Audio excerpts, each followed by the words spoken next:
अस्सलाम वालेकुम dear students, कैसे हैं आप सब। उम्मीद है सब खैरियत से होंगे। तो स्टूडेंट, जैसा कि आप सब जानते हैं कि हमने फ़र्स्ट ईयर की फ़िज़िक्स 2025 की जो नई बुक है उसका आगाज़ किया हुआ है और आज चैप्टर नंबर 1 का हमारा लेक्चर नंबर 3 है। इससे पिछले लेक्चर्स में हमने कुछ इंपॉर्टेंट शॉर्ट क्वेश्चंस को कवर किया था। आज के लेक्चर में इंशाल्लाह हम इसके पहले 2 लॉन्ग क्वेश्चन जो एक्सरसाइज वाले हैं उनको कवर करेंगे।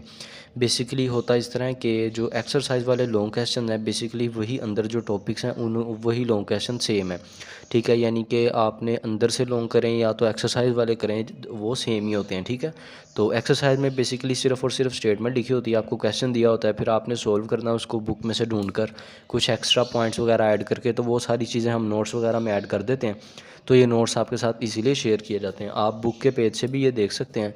जो आज का हमारा लॉन्ग क्वेश्चन है ये आपकी बुक में पेज नंबर 17 के ऊपर एक्सरसाइज गिवन है, ठीक है। उसके अंदर कंप्रीहेंसिव क्वेश्चंस के अंदर ये पहला लॉन्ग क्वेश्चन है, लॉन्ग क्वेश्चन नंबर 1.1, और इसके आगे लॉन्ग क्वेश्चन नंबर 1.2। ये 2 लॉन्ग क्वेश्चन आज के लेक्चर में इंशाल्लाह हम इन्हें कवर करेंगे, ठीक है। तो पहला लॉन्ग क्वेश्चन आपके पास long question number 1.1, what is meant by uncertainty in a measurement, how the uncertainty in digital instrument is indicated। तो ये लॉन्ग क्वेश्चन की हेडिंग है आपके पास। इसको किस तरह अटैम्प्ट करना है ये आपके पास बुक के पेज नंबर 5 के ऊपर दिया गया, ठीक है, इसका आंसर। तो वहाँ पे आप इस टॉपिक को देख सकते हैं, इसको रीड कर सकते हैं। तो सबसे पहले हमने अनसर्टेनिटी की डेफिनेशन लिखनी है कि ये होती क्या है। बेसिकली आप लोगों को पता होना चाहिए कि जब हम किसी इंस्ट्रूमेंट का इस्तेमाल करते हैं कोई लेंथ मेजर करने के लिए या किसी जिस्म का मास मेजर करने के लिए या कोई टाइम मेजर करने के लिए, तो उस इंस्ट्रूमेंट के अंदर थोड़ा सा डाउट होता है, ठीक है। ज़रूरी नहीं हम 100% यकीन से ये नहीं कह सकते कि जो इंस्ट्रूमेंट मेजरमेंट दे रहा है वो बिल्कुल एक्यूरेट होगी, बिल्कुल ट्रू होगी, यानी उसमें गलती का कोई चांस ही नहीं है।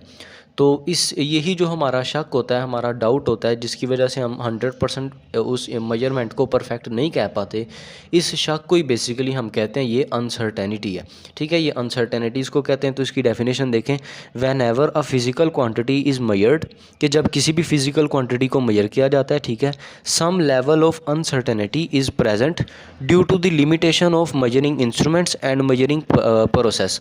तो बेसिकली ये क्यों होती है, इसकी वजह ये है कि सबसे पहले तो आप लोगों के पास मेजरिंग इंस्ट्रूमेंट होते हैं। वो हर मेजरिंग इंस्ट्रूमेंट में कोई ना कोई हो सकता है ख़राबी हो। कोई भी इंस्ट्रूमेंट ऐसा नहीं होता जो कि बिल्कुल परफेक्ट हो, बिल्कुल एक्यूरेट हो, ठीक है। बहुत ज़्यादा वो 99% ठीक हो सकते हैं, लेकिन फिर भी 1% गलती का चांस हो सकता है, ठीक है। इसके बाद आप लोगों के पास दूसरे नंबर पे आ जाता है मेजरमेंट प्रोसेस, कि आप लोग जो मेजरमेंट कर रहे हैं वो उसका तरीकाकार क्या है, आप किस बंदे से मेजरमेंट करवा रहे हैं, उसके पास स्किल कितनी है, उसके पास एक्सपीरियंस कितना है, ठीक है, वो ठीक मेजरमेंट कर रहा है या नहीं। तो इसी वजह से जो थोड़े बहुत एरर्स जनरेट होते हैं या अनसर्टेनिटीज़ वगैरह होती हैं, हमें डाउट होते हैं कि जो हमारी मेजरमेंट है आया वो दुरुस्त है बिल्कुल या नहीं दुरुस्त, ठीक है। तो ये आप लोगों के पास इसकी डेफिनेशन है। इसके बाद आप लोगों के पास एग्जांपल आ जाएगी। For example, if one edge of book coincides with 10.0 centimeter mark and the other end with 33.5 centimeter, then the length with uncertainty is। तो ये अनसर्टेनिटी फाइंड करने का तरीकाकार है। बेसिकली ये आपके पास एग्जांपल है कि हमने हमारे पास कोई भी बुक है अगर, तो उस बुक की हमने लेंथ को फाइंड करना है, ठीक है। उस बुक में ढेर सारे पेजेस हैं, उसकी जब हमने लेंथ को फाइंड करना है किसी मीटर रूल के ज़रिए या किसी स्केल के ज़रिए, तो आप देख सकते हैं कि एक जो बुक का किनारा है आपके पास, उसे आपने जब स्केल के ऊपर रखा तो जो स्केल की लेंथ थी आपके पास, वो जो स्केल के ऊपर मार्किंग्स है, रीडिंग्स हैं, वो बुक के किनारे पर जो आके उसके साथ बिल्कुल उसके सामने आई वो है 10 सेंटीमीटर, ठीक है।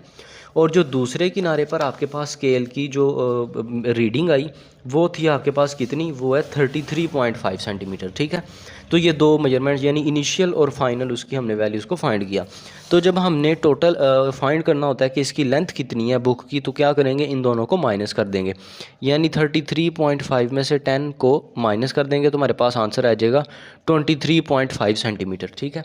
तो ये हमारे पास इस बुक की लेंथ आ जाएगी जब हमने इसके अंदर अनसर्टेनिटी फाइंड करनी है, यानी कि हम डाउट में है। अनसर्टेनिटी बेसिकली एक और इसकी अच्छी मिसाल ये है कि आप लोग अगर किसी चीज़ की लेंथ को मेजर कर रहे हैं यानी मेरे पास अगर ये एक मार्कर है और मैंने इस मार्कर की लेंथ को फाइंड करना है एक स्केल के ज़रिए, ठीक है।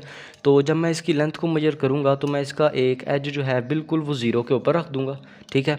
और जो दूसरा इसका एज है वो मैं इसको जहाँ पर वो जाएगा वहाँ पर लेके जाऊँगा इसको, ठीक है। तो ये ज़ीरो से स्टार्ट करेंगे और इसकी दूसरे किनारे तक इसकी लेंथ देखेंगे कि हमारे पास ये कितनी आई। अगर इसकी लेंथ आपके पास ये देखें, ये आप अगर स्केल पर देख सकें तो दो जो नंबर होते हैं उनके दरमियान छोटी छोटी लाइनें होती हैं, ठीक है। अगर हमारे पास इसका किनारा उन दो छोटी लाइनों के दरमियान में आ गया, यानी कि अगर मैं डायग्राम के ज़रिए आप लोगों को बताऊं कि ये हमारे पास स्केल है, इसके ऊपर ये दो लाइनें हैं, दो और ये आ गई हमारे पास तीन, इनके दरमियान आपको पता है छोटी छोटी लाइनें होती हैं और एक दो तीन चार और ये पांचवी लाइन बड़ी होती है, फिर एक दो तीन चार और ये पांचवी लाइन, ठीक है। अब हमने जब लेंथ को मेजर करने के लिए इसके ऊपर मार्कर को रखा तो हमारे जो मार्कर का एज है वो इन दो छोटी लाइनों के दरमियान में आ रहा है, ठीक है। जिसकी वजह से हम डाउट में आ रहे हैं कि हमारी जो मार्कर की लेंथ है वो 2.4 है या 2.5 है, जो कि इन दोनों के बिल्कुल करीब आ रही है, ठीक है। यानी ये 2.1 हो गया, 2.2, 2.3, 2.4। तो हम 2.3 और 2.4 के दरमियान हमारी इस मार्कर की लेंथ आ रही है, तो इसीलिए हम डाउट में हैं कि जो मार्कर की लेंथ है वो 2.3 है या 2.4 है, ठीक है। तो ये जो है इसे कहते हैं अनसर्टेनिटी। ये हमारी मेजरमेंट के अंदर जो है वो डाउट को पैदा कर रही है। तो इसी तरह आप लोग इसकी एग्जांपल यहाँ पर देख सकते हैं कि हमने इसके अंदर जो अनसर्टेनिटी है उसको प्लस कर दिया, जो कि थी 0.05, और इधर भी प्लस माइनस कर दिया और हमारे पास आंसर में प्लस माइनस 0.1 सेंटीमीटर साथ आया। ये 0.1 सेंटीमीटर कहाँ से आया? ये बेसिकली मीटर रूल का लीस्ट काउंट है, ठीक है। आपने याद रखना है जो भी अनसर्टेनिटी होती है, हम जो मेजरमेंट कर रहे हैं उसके लिए जो भी हम मेजरिंग इंस्ट्रूमेंट का इस्तेमाल कर रहे हैं, उस मेजरिंग इंस्ट्रूमेंट का जो लीस्ट काउंट है बेसिकली वही उसकी अनसर्टेनिटी ही होती है, ठीक है। उसको हम उसमें वैल्यू में प्लस कर सकते हैं या माइनस कर सकते हैं, तो हमारे पास आंसर इसका आ जाता होता है, ठीक है। इसके बाद अगले पेज पे और ज़्यादा एक्सप्लेन इसको किया हुआ है, तो आप देख सकते हैं। It means true length of book is in between 23.4 centimetre and 23.6 centimetre. यानी जब हमने माइनस किया था तो हमारा आंसर आया था 23.5। तो जो हमारा टोटल आंसर है वो किसके दरमियान आया? वो आया 23.4 और 23.6, इन दोनों के दरमियान में आ गया। तो यही बात यहाँ पर लिखी हुई है कि जो उसकी ट्रू लेंथ है, ठीक है, एक्चुअल लेंथ है, hence the maximum uncertainty is plus minus 0.5 centimetre which is equivalent to an uncertainty of 0.1 centimetre, जो कि लीस्ट काउंट है मीटर रूल का, ठीक है। इसके बाद आप लोग इसका एक्स्ट्रा पॉइंट लिख सकते हैं, uncertainty is basically equal to the least count of instrument, ठीक है। ये किसके इक्वल होती है? लीस्ट काउंट के इक्वल होते हैं, जो शुरू में मैंने आपको बताया। लीस्ट काउंट क्या होता है? किसी भी इंस्ट्रूमेंट के लीस्ट काउंट का मतलब ये होता है कि छोटी से छोटी मेजरमेंट वो इंस्ट्रूमेंट कितनी कर सकता है, वो उसका लीस्ट काउंट कहलाता है, ठीक है। तो मीटर रूल के ज़रिए हम कम से कम 0.1 सेंटीमीटर तक मेजरमेंट ले सकते हैं, ठीक है। इसके बाद आप लोगों के पास इसकी टाइप्स आ जाती हैं। तो पहले there are two types of uncertainty. पहली टाइप आपके पास एब्सोल्यूट अनसर्टेनिटी और दूसरी टाइप है परसेंटेज और फ्रैक्शनल अनसर्टेनिटी। तो अब इन दोनों को टाइप्स को एक एक करके एक्सप्लेन कर देते हैं। सबसे पहले आप लोगों के पास आ गई एब्सोल्यूट अनसर्टेनिटी। ये क्या होती है कि absolute uncertainty is an estimate range of with in which true value lies, कि बेसिकली आपके पास उन वैल्यूज़ की रेंज होती है जिनके अंदर ही जो ओरिजिनल वैल्यू है या एक्यूरेट वैल्यू उनके अंदर पाई जाए। मिसाल के तौर पर आपने किसी रोड की लेंथ को फाइंड किया, उसकी आपने बार बार मेजरमेंट्स ली, तो आपके पास जो लेंथ है ओरिजिनल उस रोड की वो है 20 सेंटीमीटर, ठीक है। ये ओरिजिनल लेंथ है। जब आपने उसकी मेजरमेंट की वो आई आपके पास 15 सेंटीमीटर, 16 सेंटीमीटर, फिर आपके पास 19 सेंटीमीटर आ गई, फिर 20 सेंटीमीटर आ गई, फिर आ गई 22 सेंटीमीटर, फिर 24 सेंटीमीटर। तो ये ढेर सारी वैल्यूज़ आ गई। तो इन रेंजेस के दरमियान में ये जो एक्यूरेट वैल्यू है ये पाई जा रही है, ठीक है। इस रेंज को हम क्या कहते हैं? ये हमारे पास एब्सोल्यूट अनसर्टेनिटी की रेंज है, ठीक है, जिसके अंदर हमारी एक्यूरेट वैल्यू पाई जा रही है। तो इसको फाइंड करने का जो आसान तरीका है वो यही है कि for analogue instruments absolute uncertainty is. तो एनालॉग इंस्ट्रूमेंट्स के लिए ये तरीकाकार होता है और डिजिटल इंस्ट्रूमेंट्स के लिए ये फार्मूला होता है, ठीक है। दोनों के अलग अलग फार्मूले हैं। एनालॉग इंस्ट्रूमेंट्स का मतलब ये है कि जिस तरह हमारे पास एक स्केल है, ठीक है। उसके ऊपर लाइनें वगैरह लगी हुई हैं, मार्किंग्स लगी हुई हैं, रीडिंग्स लिखी हुई हैं। ये एनालॉग इंस्ट्रूमेंट्स कहलाते हैं। और जो डिजिटल इंस्ट्रूमेंट्स हैं उनके ऊपर आपके पास बेसिकली डिजिट्स वगैरह का इस्तेमाल हो रहा होता है। ठीक है, वो इलेक्ट्रॉनिकली भी हो सकते हैं। ठीक है, तो एनालॉग इंस्ट्रूमेंट्स के लिए एब्सोल्यूट अनसर्टेनिटी जो होती है वो होती है plus minus half of smallest division, यानी कि वो छोटी से छोटी जितनी मेजरमेंट कर सकता है इंस्ट्रूमेंट उसके साथ आपने प्लस माइनस लगा देना है।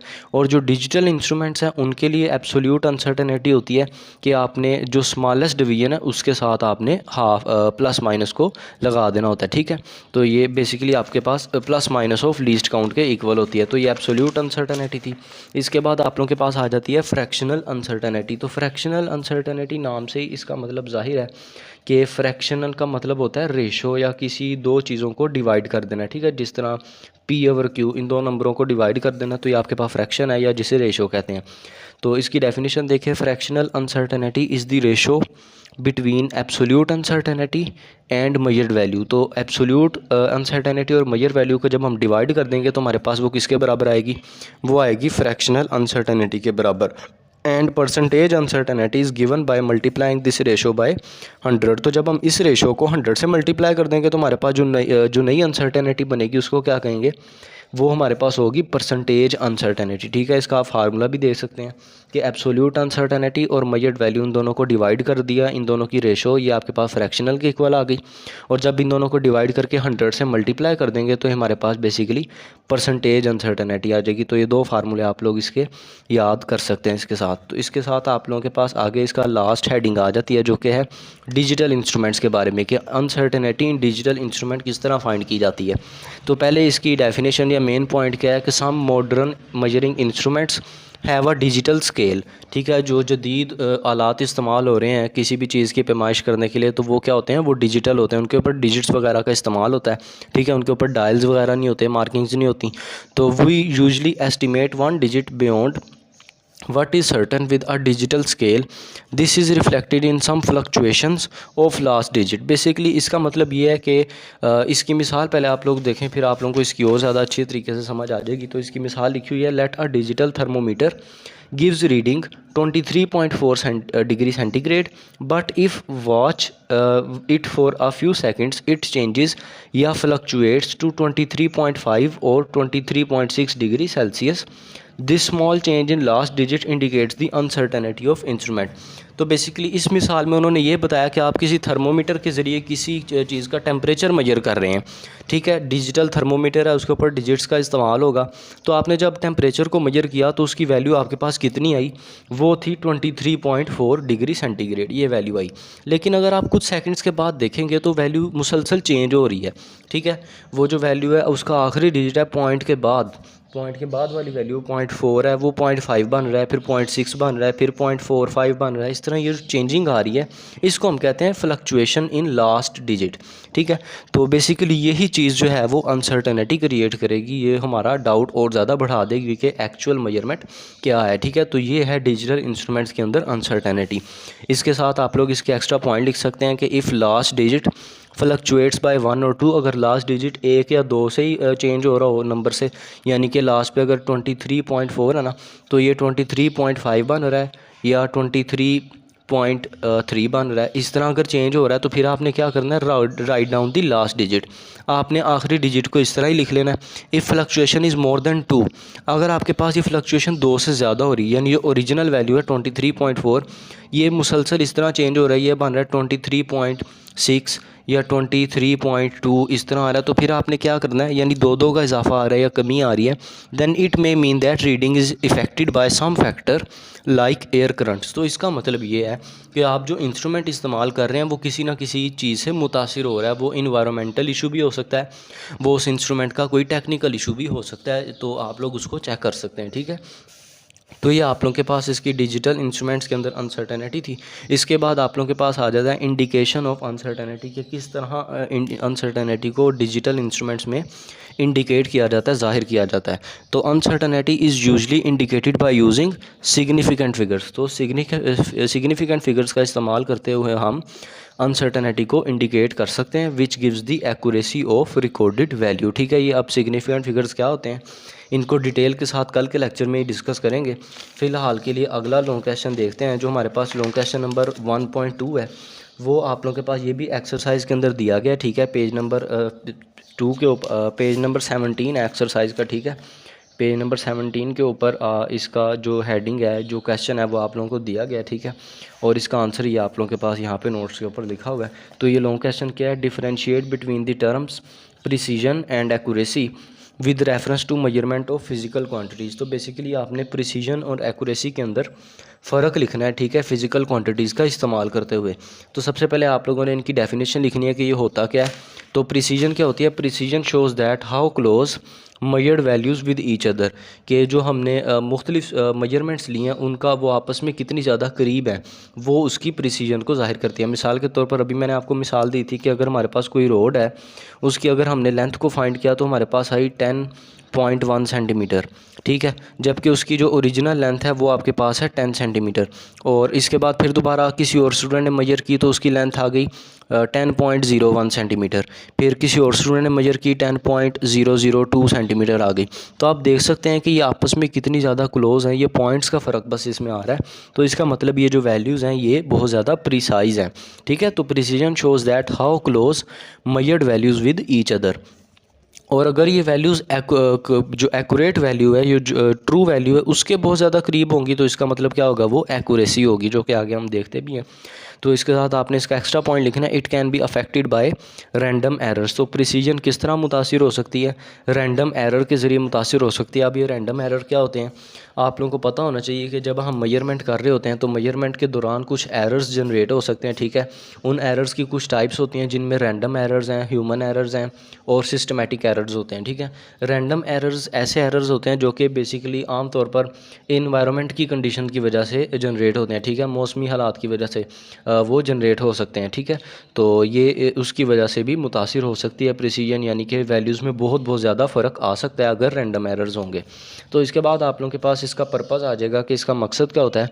तो precision ensures the consistency and repeatability of measurements. तो बेसिकली प्रिसीजन के ज़रिए हम किसी चीज़ जो मेजरमेंट्स हैं उनकी रिपीटेबिलिटी देख सकते हैं और कंसिस्टेंसी देख सकते हैं। यहाँ आप देख रहे होंगे कि जो मेजरमेंट्स हैं वो बार बार रिपीट हो रही हैं, जो मेजरमेंट्स हैं उनको बार बार दोहराया गया है, और उनकी कंसिस्टेंसी यानी वो आपस में कितनी ज़्यादा क्लोज होती हैं। तो इस वजह से प्रिसीजन का मकसद ये होता है। इसके बाद आप लोगों के पास इसकी एग्जांपल आ जाएगी प्रिसीजन की, कि a scale that always gives the same weight is precise, कि जो ऐसा स्केल जो कि हमेशा सेम वेट ही दे रहा है वो आपके पास क्या होगा, प्रिसाइज होगा। यानी जिसके ज़रिए हम वज़न मेजर कर सकते हैं किसी चीज़ का, वो आपके पास हमेशा उसकी वैल्यू सेम ही आ रही है बार बार मेजर करने पर, तो वो स्केल क्या होगा, वो इंस्ट्रूमेंट आपके पास ज़्यादा प्रिसाइज होगा अगर वो बार बार एक ही जैसी वैल्यू दे या बहुत ज़्यादा वैल्यू आपस में करीब दे। तो इसके बाद आप लोगों के पास एक्यूरेसी आ जाती है। एक्यूरेसी में आपने लिखना है, accuracy shows that how close a measured value with the true और एक्सेप्टेड वैल्यू, कि जो हमारी ओरिजिनल वैल्यू है उससे हमारी मेजरमेंट्स कितनी ज़्यादा क्लोज हैं। तो ये बेसिकली आप लोगों के पास इसकी एक्यूरेसी के बारे में बताता है। ठीक है, तो यानी जिस तरह जब हमने यहाँ पर मेजरमेंट्स के बारे में फ़र्ज़ किया था कि एक रोड है उसकी लेंथ है 10 सेंटीमीटर, और जब मुख्तलिफ स्टूडेंट ने उसकी लेंथ को मेजर किया तो किसी की 10.1 आई, किसी की 10.01 आई और किसी की 10.002 सेंटीमीटर, इसके मतलब इसके राउंड अबाउट आई। तो ये तमाम वैल्यूज़ आप देख सकते हैं 10 के ही करीब हैं।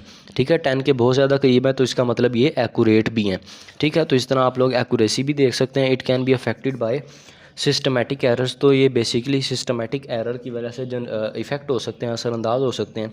सिस्टमेटिक एरर्स क्या होते हैं, ये ऐसे एरर होते हैं जो सिस्टम की वजह से जनरेट हो सकते हैं। जो इंस्ट्रूमेंट आप इस्तेमाल कर रहे हैं उसमें अगर कोई ख़राबी है या उसमें थोड़ी सी कैलिब्रेशन में उसकी ख़राबी आ रही है, तो उस वजह से ये एरर जनरेट हो सकते हैं। ठीक है, इसके बाद आप लोगों के पास एक्यूरेसी का पर्पज़ आ जाएगा कि accuracy ensures the reliability of measurements. तो ये बेसिकली क्या इंश्योर करता है, ये रिलायबिलिटी को यकीनी बनाता है। जो प्रिसीजन थी वो आपके पास रिपीटेबिलिटी को यकीनी बना रही थी, और जो एक्यूरेसी है उसका मकसद क्या है कि वो मेजरमेंट्स की रिलायबिलिटी को यकीनी बनाता है। यानी हम इन पर यकीन कर सकते हैं एक्यूरेसी के ज़रिए कि मेजरमेंट कितनी ज़्यादा एक्यूरेट है, यानी वो कितनी ज़्यादा ट्रू हैं। ठीक है, इसके साथ आप इसकी एग्जांपल लिख सकते हैं कि when a thermometer shows temperature of 25 degree Celsius when the actual temperature is also 25 degree Celsius so it is accurate.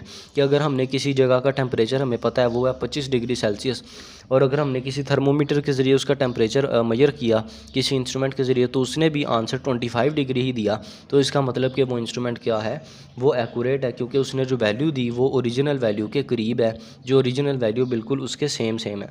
तो इसीलिए वो जो इंस्ट्रूमेंट है वो बहुत ज़्यादा एक्यूरेट है। ठीक है, तो इसके साथ आप लोग इसका रिलेशनशिप लिख सकते हैं, अनसर्टेनिटी के साथ प्रिसीजन और एक्यूरेसी का क्या रिलेशनशिप होता है, तो वो देखें।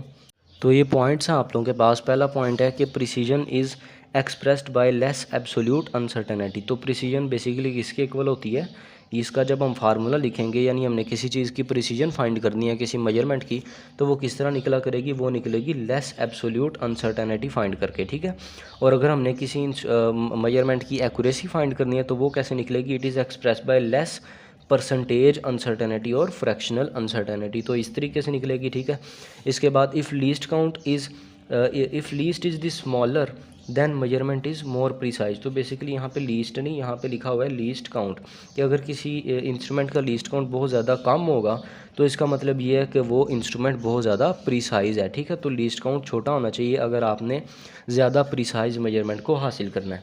तो इसके बाद आप लोगों के पास क्या आ जाएगा अगला पॉइंट, कि इफ़ फ्रैक्शनल अनसर्टेनिटी स्मॉलर, कि अगर किसी इंस्ट्रूमेंट की फ्रैक्शनल अनसर्टेनिटी की वैल्यू कम है, बहुत ज़्यादा छोटी है, तो फिर क्या होगा, then measurement is more accurate. फिर जो मेजरमेंट है वो बहुत ज़्यादा उस इंस्ट्रूमेंट के ज़रिए एक्यूरेट आएंगी। तो एग्जांपल आप लोग इसकी देख सकते हैं, एग्जांपल में और ज़्यादा अच्छे से समझ आ जाएंगे ये पॉइंट्स। तो let the length of an object is 25.5 centimetre. तो ये दो एग्जांपल हैं। पहली एग्जांपल है आपके पास कि हमने किसी चीज़ की लेंथ को मेजर किया, तो वो हमारे पास कितनी आई, वो आई 25.5 सेंटीमीटर। ठीक है, by using a metre rule. हमने यहाँ पे मीटर रूल यानी किसी स्केल वगैरह का इस्तेमाल किया। Then precision is equal to absolute uncertainty, और एब्सोल्यूट अनसर्टेनिटी का मतलब होता है लीस्ट काउंट। ठीक है, ये हमने स्टार्ट में जब डेफिनेशन पढ़ी थी इसकी एब्सोल्यूट अनसर्टेनिटी की, तब हमने देखा भी था। तो ये किस तरह आपके पास निकलेगा, प्लस माइनस 0.1 सेंटीमीटर। ये बेसिकली मीटर रूल का लीस्ट काउंट होता है, जिसकी वैल्यू आप लोगों ने ज़ुबानी याद रखनी होती है। ठीक है, तो ये मीटर रूल का लीस्ट काउंट है, तो ये बेसिकली लीस्ट काउंट है, तो इसका मतलब ये एब्सोल्यूट अनसर्टेनिटी, और एब्सोल्यूट अनसर्टेनिटी है तो इसका मतलब ये फिर प्रिसीजन के इक्वल आ जाएगा। तो इस ऑब्जेक्ट की जो प्रिसीजन आ जाएगी वो 0.1 प्लस माइनस 0.1 सेंटीमीटर के इक्वल आ जाएगी। इसके बाद जब हमने एक्यूरेसी फाइंड करनी है, तो एक्यूरेसी किसके बराबर होती है, वो होती है आपके पास फ्रैक्शनल अनसर्टेनिटी के बराबर। ठीक है, ये फार्मूले हैं इनके। फ्रैक्शनल अनसर्टेनिटी कैसे निकालते हैं, एब्सोल्यूट अनसर्टेनिटी को और एक्चुअल वैल्यू को डिवाइड कर देते हैं, तो हमारे पास आंसर आ जाता है। ठीक है, तो ये आप लोगों के पास लीस्ट काउंट की वैल्यू है, जिसे कहते हैं absolute uncertainty 0.1 centimetre metre rule का, और 25.5 सेंटीमीटर ये है मेजर्ड वैल्यू। ये कहाँ से आई, ये हमने जो शुरू में लेट की थी। ठीक है, 25.5 सेंटीमीटर, तो ये वहाँ से आप लोगों के पास इसकी वैल्यू आई। तो इन दोनों को जब हम डिवाइड कर देंगे तो हमारे पास ये आंसर आ जाएगा। तो अगर आप लोगों ने परसेंटेज के अंदर इसकी एक्यूरेसी को फाइंड करना है, तो आप बेसिकली इस वैल्यू को, इस रेशो को 100 से मल्टीप्लाई कर देंगे, तो आपके पास परसेंटेज अनसर्टेनिटी की वैल्यू आ जाएगी। ठीक है, तो ये फ्रैक्शनल और परसेंटेज अनसर्टेनिटी इस टॉपिक के स्टार्ट में हमने इनकी डेफिनेशंस और फार्मूले देखे भी थे। तो इसके बाद दूसरी एग्जांपल आप लोगों के पास आ जाती है, now let measurement taken by vernier calliper is 0.45 centimetre. अब जो हमने इंस्ट्रूमेंट इस्तेमाल करना है वो कौन सा है, वो है वर्नियर कैलिपर्स। तो वर्नियर कैलिपर एक ऐसा इंस्ट्रूमेंट होता है जिसके ज़रिए आप किसी भी चीज़ की लेंथ को फाइंड कर सकते हैं। ठीक है, किसी चीज़ का डायामीटर फाइंड कर सकते हैं। ठीक है, तो ये आप लोगों के पास इस मकसद के लिए इस्तेमाल होता है। इसका इस्तेमाल करते हुए हमने किसी चीज़ की लेंथ को मेजर किया, तो वो हमारे पास कितनी आई, वो आई 0.45 सेंटीमीटर। तो अगर हमने इसकी प्रिसीजन फाइंड करनी है, तो प्रिसीजन का फार्मूला क्या होता है कि प्रिसीजन एब्सोल्यूट अनसर्टेनिटी के बराबर होती है, और एब्सोल्यूट अनसर्टेनिटी का मतलब हमें पता है उस इंस्ट्रूमेंट का लीस्ट काउंट होता है। तो वर्नियर कैलिपर का जो लीस्ट काउंट है वो होता है 0.01 सेंटीमीटर। साथ आपने प्लस माइनस लगा देना होता है। ठीक है, और एक्यूरेसी अगर आपने फाइंड करनी है, तो एक्यूरेसी का फार्मूला क्या होता है, एक्यूरेसी फ्रैक्शनल अनसर्टेनिटी के इक्वल होती है। ठीक है, तो फ्रैक्शनल अनसर्टेनिटी कैसे निकलती है, एब्सोल्यूट अनसर्टेनिटी और जो एक्चुअल मेजर्ड वैल्यू है, इन दोनों को डिवाइड कर देते हैं, तो हमारे पास एक्यूरेसी का आंसर आ जाता है, फ्रैक्शनल अनसर्टेनिटी का आंसर आ जाता है। तो ये आ जाएगा 0.02। तो अगर आपने इसकी परसेंटेज अनसर्टेनिटी फाइंड करनी है, तो इसी रेशो को 100 से मल्टीप्लाई कर देना, तो ये 2% आंसर आ जाएगा, जो कि इसकी परसेंटेज अनसर्टेनिटी है। इसके बाद आप लोगों के पास इन एग्जाम्पल्स के कुछ रिजल्ट्स आ जाते हैं। तो ये रिज़ल्ट्स आप लोग देख सकते हैं। पहला रिज़ल्ट है, so reading taken by metre rule is less precise but more accurate. तो यहाँ से आप लोग देख सकते हैं कि इसकी जो हमने वैल्यूज़ फाइंड की, जो प्रिसीजन की, वो हमारे पास कितनी आई थी मीटर रूल के ज़रिए, वो आई थी 0.1 सेंटीमीटर। जबकि हमने वर्नियर कैलिपर के ज़रिए जो प्रिसीजन है वो फाइंड की तो वो आई 0.01 सेंटीमीटर। तो इसका मतलब हमारे पास जो मीटर रूल है वो प्रिसाइज़ कम है, ठीक है, लेकिन एक्यूरेट ज़्यादा है, क्योंकि उसकी एक्यूरेसी की वैल्यू 0.4% के इक्वल आई और इसकी एक्यूरेसी की वैल्यू 2% के इक्वल आई, ठीक है। तो इसके बाद आप लोग इसका दूसरा पॉइंट देख सकते हैं, so reading taken by vernier calliper is more precise but less accurate. तो वर्नियर कैलिपर की जो हमारे पास एक्यूरेसी की वैल्यू है वो कम है, जबकि हमारे पास जो प्रिसीजन की वैल्यू है वो हमारे पास ज़्यादा हो जाएगी, ठीक है, इस केस में। तो आप लोगों के पास इसके बाद इसका इम्पोर्टेंट कंक्लूजन आ जाता है। जो ये लॉन्ग क्वेश्चन हमने रीड किया, जो इसके इंपॉर्टेंट पॉइंट्स देखे, उनका जो फाइनल रिजल्ट है वो ये है कि अ precise measurement is one which has less precise और एब्सोल्यूट अनसर्टेनिटी।